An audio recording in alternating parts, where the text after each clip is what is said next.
Pilipinas, una sa ating mga balita.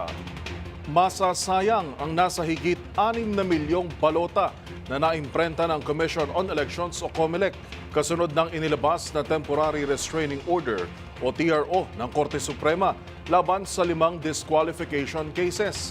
Ayon kasi sa COMELEC, may kaakibat din itong adjustments sa mga numero sa balota. Tinutukan yan ni Kyle Bulyas.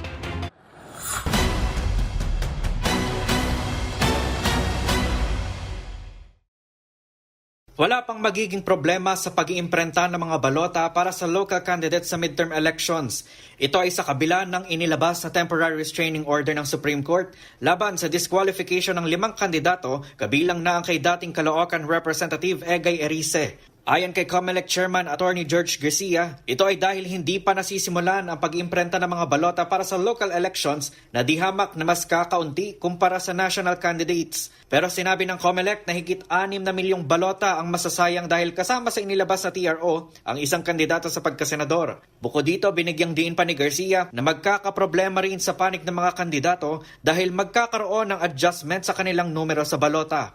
Magkakaroon din po ng pagbabago ng numero nung mga kandidato. At least pag pinasok mo yung letter M po kasi yung pinapapasok na pangalan, yung pong lahat ng nasa ilalim nun ay kinakailangan mag-adjust ng numero. At siyempre, naalala natin yung mga nakapagawa na ng mga tarpaulin, yung mga nagbigay na ng mga numero. So medyo, sa palagay ko, nakapaggastos na rin yung iba po dyan.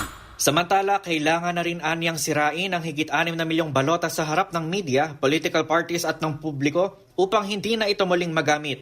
Nagpasalamat naman si Erice sa Korte Suprema dahil sa TRO laban sa kanyang diskwalifikasyon.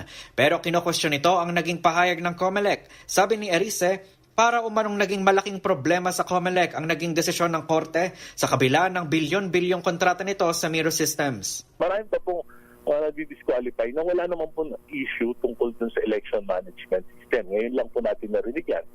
Pagka ganyan po, ano ba ibig sabihin? Mahina ba yung sistema? Bago ba yung sistema na hindi pa nasubukan? Kaya parang malaking issue. 5 kandidato. Ngayon po, parang napakalaking kagambalaan. Tignan nyo, 18 billion yung kontrata. 5 pangalan lang isisingit mo.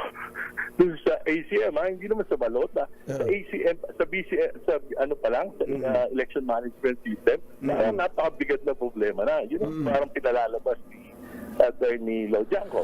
Paliwanag naman ni Garcia, hindi madali ang pagsisingit ng pangalan sa balota at maging sa election management system.